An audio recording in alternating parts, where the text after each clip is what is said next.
দেখা যাক আমাদের ক্ষেপণটা কেমন হয়েছে আমাদের বিপ্লব বা বাস্তবের আয়নার বিপ্লবের কর্ণধার আমাদের বিপ্লব।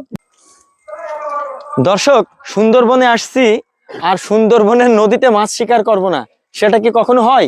আঙ্কেল একটু নিচে আসেন তো। সাধারণত আপনাদের এই নদীতে কি কি মাছ পাওয়া যায় আঙ্কেল? আঙ্কেল আমাদের নদীতে সাধারণত আমার ক্যামেরার দিকে একটু।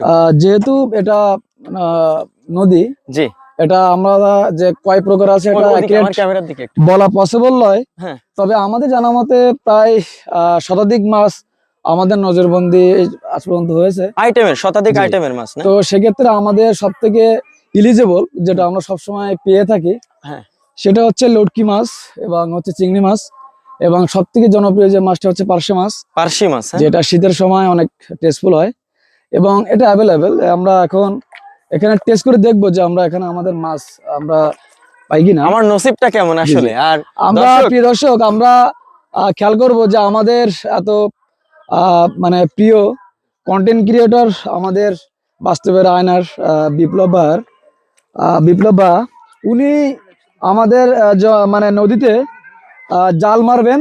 ওনার ভাগ্যটা আমরা কেমন দেখা যাক, এবং ওনার মানে জাল মারার যে একটা অভিজ্ঞতা সেটাও আমরা উপভোগ করবো প্রিয় দর্শক। আমি দেখতে থাকুন। আমি আগে থেকে বলে রাখি, আসলে আমরা তো অভ্যস্ত না, জি, জাস্ট আনন্দের দিনে আসছি সুন্দরবনে ছুটি কাটাতে, তো ট্রাই তো করতেই পারি। পাওয়া না পাওয়াটা তো উপরওয়ালার হাতে। প্রিয় দর্শক আমরা সবাই একটু সামনের দিকে আসি। খেয়াল রাখি। Uncle shoot him. আউযুবিল্লাহি মিনাশ শাইতানির রাজিম, বিসমিল্লাহির রহমানির রহিম। দেখা যাক আমাদের ক্ষেপণটা কেমন হয়েছে আমাদের বিপ্লব বা বাস্তবের আয়নার বিপ্লবের কর্ণধার আমাদের বিপ্লব বা আঙ্কেল, উনি এখন জাল কেমন দিচ্ছে, এখন দেখা যাক কি মাছ ওনার ভাগ্যে পাবে। দর্শক, আমার আমার মনে পড়ে না যে আমি কবে বা কোথায় জাল ক্ষেপণ ফেলেছি। আমার লাইফে হয়তো এতটাও আমি জালের দড়ি ধরিনি। আমি আশা করিনি কখনো এইভাবে আমি একটা ক্ষেপণটা কেমন ছিল। সুন্দরবনে অবশ্যই একটু জানাবেন প্লিজ প্লিজ।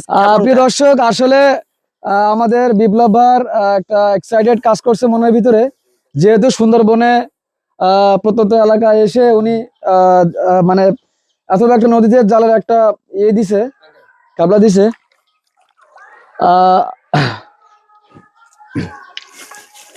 তো দেখা যাক।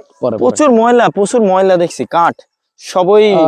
এখন যেহেতু জোয়ার পানি চলে আসছে, মাছের একটা মানে ইলিজিবিলিটি একটু কম থাকে, তারপর আমরা ট্রাই করি দেখি যে আমাদের ভাগ্য কেমন। আমাদের বাস্তবের আয়নার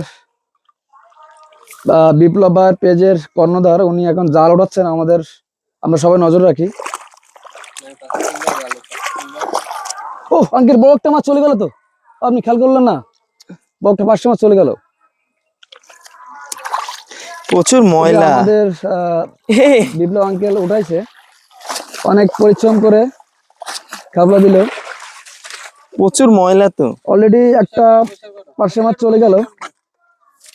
আঙ্কেল আমার কপাল তো আসলে খুবই খারাপ।